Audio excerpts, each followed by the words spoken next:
Mes salutations sympathiques. Je reviens avec la théorie de, pas une théorie, je suis pas mal sûr que ça se fait, je suis pas mal certain, j'ai pas envie de passer pour un bozo de clown de service. Donc, c'est l'éolienne par la force d'attraction. Donc, je l'ai déjà expliqué. Imaginez le vent naturel qui crée l'éolienne. L'éolienne qui pogne dans le vent naturel, je vais l'avoir.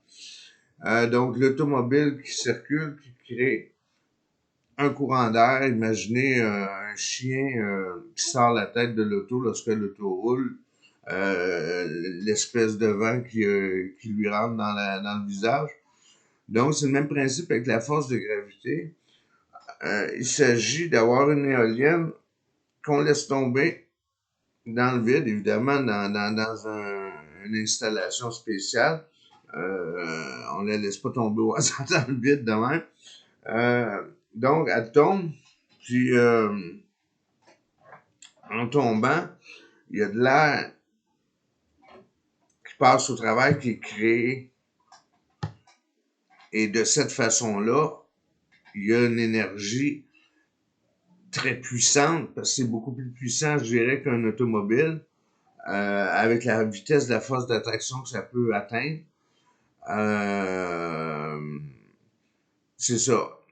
Ensuite, ce que je voulais dire, c'est que ça serait plus souhaitable que ça soit sous terre.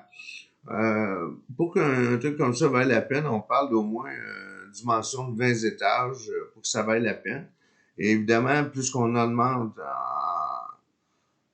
en étage, si on veut, ou sous terre, plus la capacité d'avoir de l'énergie est multipliée.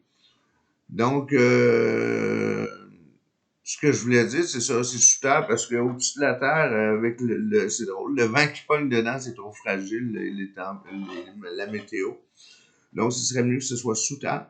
Et l'autre chose aussi que j'ai pensé, c'est que je pensais que ça serait relié avec des câbles. Lorsque l'éolienne tombe dans le vide, il y a une espèce de câble qui est suivi, donc c'est pas très souhaitable. Ce qui serait l'idéal, c'est avoir une méga batterie sur l'éolienne qu'on laisse tomber, à même l'éolienne, et qui puisse récupérer l'énergie créée par cette espèce de vent-là, qui est créé par la force d'attraction. Et c'est sûr que technologiquement, ça prend une méga batterie. Je sais pas si technologiquement on est rendu au point d'avoir des méga batteries qu'on puisse placer sur l'espèce d'éolienne comme ça. Ce que j'ignore aussi, c'est le phénomène électrique, comment transformer le vent en électricité. C'est bien beau de le savoir, mais il faut le faire. Donc, il faut que ça soit fait à même l'éolienne, puis l'électricité transformée, ça s'en va d'une batterie sur l'éolienne. Une fois l'éolienne est en bas, qu'elle est rechargée par la force d'attraction, le vent qui est créé, on la vide de son énergie qu'elle a accumulée. Puis l'énergie, c'est l'énergie qui est créée, qui est prête à être redistribuée dans un réseau électrique standard.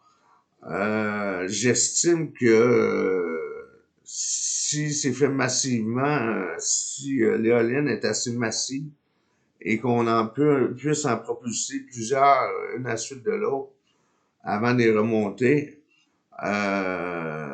au pif de même, je dirais que 5 à 10 stations d'éoliennes de ce type-là pourraient équivaloir à une centrale d'énergie, centrale nucléaire. Ça, c'est au pif, parce que c'est juste pour vous faire comprendre de quel type d'énergie dont il est question. Il est question de méga, des énergies assez grandes. Cependant, avec tout ce que je viens d'expliquer, ça prend des coûts significatifs au niveau de la recherche et développement pour, dans le premier temps, ça serait par simulateur sur ordinateur pour savoir si c'est réalisable. Et dans le deuxième temps, ça serait avec des opérations plus concrètes. Donc, on parle d'investissement massif en recherche et développement. J'ai fait le tour de ce que j'avais pensé. Les câbles, sous terre, c'est pas mal ça. Là-dessus, je vous salue. J'espère que vous avez compris. Ou si vous n'avez pas compris, ben, c'est pas plus grave que ça. Cela dit, passez une belle fin de journée.